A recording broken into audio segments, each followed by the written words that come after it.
السلام علیکم ورحمۃ اللہ وبرکاتہ۔ ابھی میں نے ایک ویڈیو دیکھی سیلانی ویلفیئر ٹرسٹ کے روح رواں جناب بشیر فاروقی صاحب کی، اور ان کے ساتھ مفتی صاحب تشریف فرماتے ہیں، اللہ ان کا اقبال بلند فرمائے۔ ہم تمام مفتیان کرام کی بڑی عزت اور قدر کرتے ہیں۔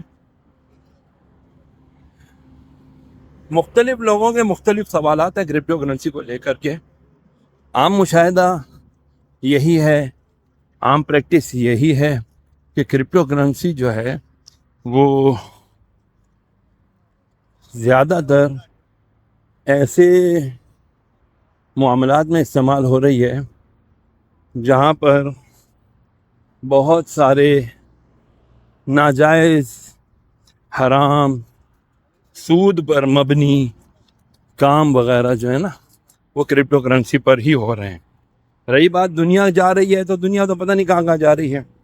پھر 8 سال سے بلاک چین پہ آپ کام کر رہے ہیں، ٹھیک ہے جی، کام کر رہے ہوں گے، لیکن اعلیٰ حضرت کا جو انہوں نے لے کر کے فتویٰ انہوں نے کہا کہ اس پر بھی لاگو ہوگا۔ بہرحال اس پہ علماء کرام کو بحث کرنی چاہیے۔ مفتی تقی عثمانی صاحب چونکہ وہ ڈفرینٹ اسکول آف تھاٹ کے ہیں، انہوں نے اس کو ناجائز قرار دے دیا۔ اب یہاں یہ school of thought, Barelvi school of thought, اس کو جائز قرار دے رہا ہے، صرف کس لیے؟ یہ تو بتانا پڑے گا نا کہ کس لیے کر رہے ہیں۔ مجھے یہ نہیں سمجھ میں آتا جس شدت اور شد و مت کے ساتھ کرپٹو کرنسی کو جائز قرار دیے جانے کی اس وقت بحث چل رہی ہے، یا روش چل رہی ہے، یا روش چلائی جا رہی ہے، یا بیانیہ بنایا جا رہا ہے، اتنی زور اور شدت کے ساتھ سود کے خلاف کیوں نہیں کام ہو رہا؟ سود کو کیوں نہیں خراب کیا جا رہا، غلط اور حرام قرار دیا جا رہا؟ سود کیوں نہیں ختم کیا جا رہا؟ کنونشنل بینکنگ اور اس کے مقابلے پہ اب اسلامک بینکنگ کو لایا جا رہا ہے۔ I just simply could not understand کہ یہ سود کے خلاف کیوں نہیں کھل کر اس طرح بات کر رہے ہیں، سود کے خلاف اس طرح کھل کر کے کیوں علماء کرام کو نہیں بٹھا رہے، سود کے خلاف کیوں نہیں تحریک چلا رہے؟ کیا چیز مانے ہیں ان کو سود کے خلاف بات کرنے پر؟ I just simply could not understand، میری نہیں سمجھ میں آتا۔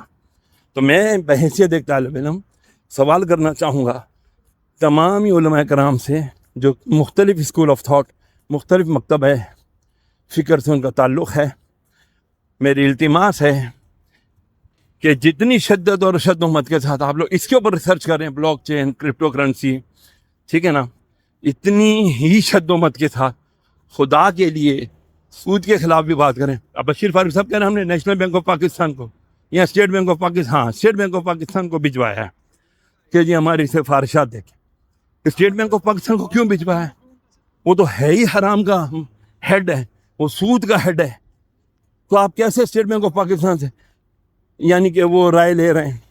اس کو بولیں بھائی تم غلط ہو، تم سود پر مبنی کام کرتے ہو، تم نے سودی معیشت کر کے پاکستان کے بجٹ کا 50% سے زیادہ، وہ ہندو ممبر آف پارلیمنٹ بول رہا ہے کہ تم لوگ اللہ سے جنگ کر رہے ہو، اس کو کوئی بات کرنے کے لیے تیار نہیں ہے، ہندو ممبر آف پارلیمنٹ بول رہا ہے، اور ہم مذہبی مکتب فکر کے لوگ کرپٹو کرنسی کو جائز قرار دینے کے چکروں میں پڑے ہوئے ہیں۔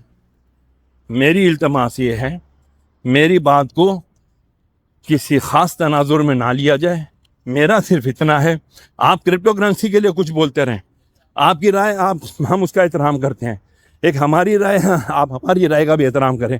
ہم کہہ رہے ہیں خدا کے لیے سود کے اوپر بات کریں، سود کو ختم کروائیں، اتنی طاقت ہے آپ لوگوں کے اندر، سود کے اوپر بات کریں، صرف یہ ریکویسٹ ہے، خدا کے لیے سود کے خلاف بات کریں۔ اللہ تعالی ہمیں اور آپ کو سود کو مٹانے کی توفیق عطا فرمائے۔ سود ختم تو سمجھ لیے دنیا سے سامراجی اور یہ ظلم کا نظام ختم ہو جائے گا انشاءاللہ۔ اللہ تعالی ہمیں سود کے خلاف حقیقی معنوں میں جد و جہد کرنے کی توفیق عطا فرمائے، آمین۔ والسلام علیکم۔